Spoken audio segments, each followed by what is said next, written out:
Testes, testes, 1, 2, 3. That's a stupid sound check joke. I'm surprised nobody takes me seriously.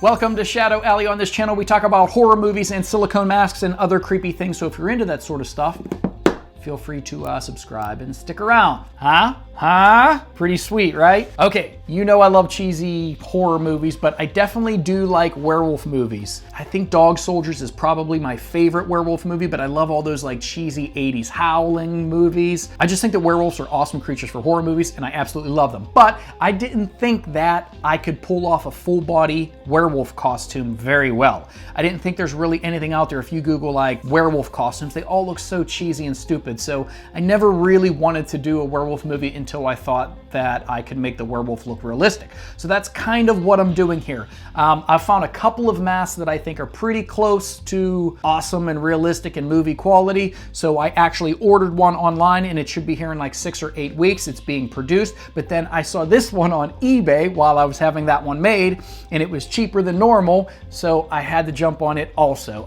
There are 2 masks that I think in the industry look really good, and this is one of them. Happened to be on eBay. I had to jump on it. This is Lycan from Immortal Masks. And this is a silicone half mask, meaning that the silicone stops here. It doesn't have the full bust like a lot of the other full silicone masks do. But since this one has all this hair, it covers all the way down to the bust anyway with the hair, so it's pretty much the same thing.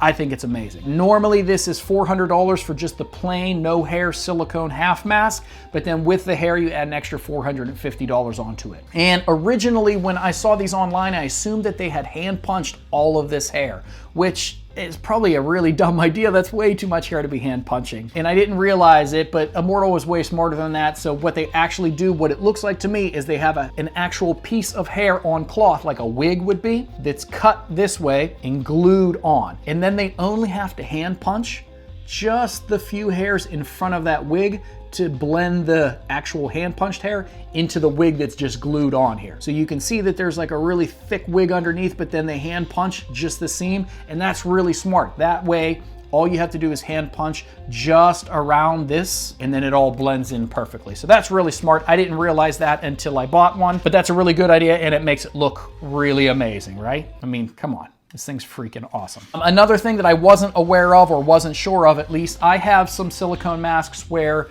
there's fake teeth involved. And like this one, it's silicone teeth. So if you're talking or you're moving your mouth as a character and the teeth touch, if you squeeze hard enough, you can actually make the teeth bend because it's just soft silicone. So you have to be really careful with something like that if you're gonna film it, because if a tooth bends, a tooth's supposed to be hard. Don't be dumb. If a tooth bends, it looks fake. This is using some sort of acrylic or some sort of plastic teeth, not silicone. So this is all silicone, obviously, but the teeth are hard plastic or hard acrylic of some sort.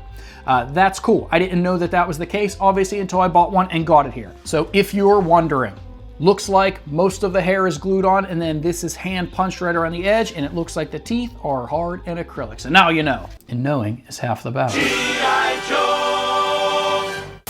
You old people will understand that one. So why don't we take a look at how this thing moves? And I want to kind of give special attention. I always say like the eyes and the mouth are the giveaway points. And I was really worried about this having the fake teeth and a palate, because a lot of times you see this mouth, and then when you open it up, you can see your mouth and your teeth way back inside of there, and that's a giveaway.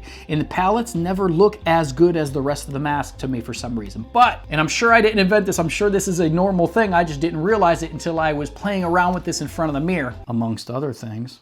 It wasn't. That's a dumb, dirty joke. While I was looking at the mirror, I realized that if I stick my tongue out, my actual tongue, and lay it on the palate of this fake mouth, then when I open it, all you see is my tongue, and it looks like a fleshy mouth, a fleshy tongue, because it actually is. So if I were to be performing this character, I would make sure I stick my tongue out to lay it on this fake palate, because then it looks super realistic. It's amazing. Watch when we do the actual movement video, you'll see it looks amazing. In the eyes, I'm not 100% sure about the eyes, so make sure you pay close attention. Do you think that the eyes are a really good match with the actual flesh color? I'm not gonna go ahead and paint it, but painting it could also help, and we're gonna do it without that to just see how it looks. And also, I have noticed in my very, very limited limited experience. This is my first mask with hair on it, actually. I feel like you're gonna have to take a little bit more care of it since it has hair involved. For example, when you put on a normal silicone mask, you can pretty much grab the silicone and move it around to make it fit on your head. I'm kind of afraid to grab anything. I'm afraid to pull out the hair. I'm afraid to rip the glue of the actual wig part of this. So it feels a little bit weirder to get on, but that's probably just me being worried about the hair. But then you get hair in your mouth, you get hair in your eyes, you get hair everywhere. So that's just something to be aware of. It's just a tiny little thing that is pretty obvious that it's going to be a little bit more of a maintenance issue if you have a mask with hair, but just so you know. All right, so let's go take a look at this thing like normal under some really bright lighting so you can really see the movement on it, and then under some more movie appropriate lighting. So let's go do that. How freaking cool is this thing? So now I'm going to just move the mouth like normal without putting my tongue in there, and you can see that it looks a little bit like a mask. But then if I stick my tongue on the palate and then move my mouth, when you see inside the mouth, you actually see a fleshy tongue like you normally would, and that makes it look way more realistic to me. So that completely solves that issue for me. The mouth now with my actual tongue in place, to me, looks freaking amazing. I'm really, really happy with how that looks. The fit feels perfectly fine. It's comfortable to wear. It fits pretty well around the eyes, and again, I don't have any sort of makeup on here, and it's pretty hard to tell that there's a seam there. So what do you guys think? Do you think that I could get away with this without any sort of makeup or without having shadow in the eyes? Does it look like a pretty good match? I think it's pretty damn close, and the overall movement is amazing. I'm super, super happy with it, and I would probably maybe put some gel or something in the hair to make it a little bit more wet and goopy and gross rather than this nice, you know, Pantene Pro V looking hair that he has on him right now. I would really gross that up a little bit. But let's look at it under a little bit better movie lighting so we could see what it would look like maybe in an actual well-lit scene. Right? So cool. I wasn't sure how good this was going to look, and I am very impressed with it, actually. I think it looks amazing. I think even without lighting it very well, this thing is pretty damn convincing. I'm really happy with the old tongue method, adding that flesh to the inside of the mouth. It just looks way cool. It moves well. The silhouette of this thing, like in the moonlight, just, I think it looks really creepy, really cool, really amazing. Like all of Immortal Masks, I'm super impressed with it. I'm happy to have this one in my collection. Looks awesome. All right, how freaking awesome are werewolves? Calm down. Lycan from Immortal Masks. $400 for just the silicone mask, an extra $450 to add the hair to it. If you have a werewolf mask, you kind of need to have the hair, so you're looking, you know, close to $1,000 for a mask like this.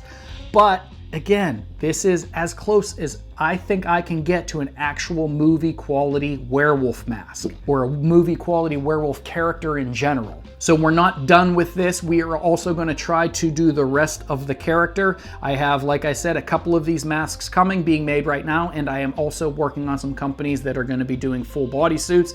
If I think I can get something that looks amazing on film, then maybe us, and maybe we can collab with some other YouTubers.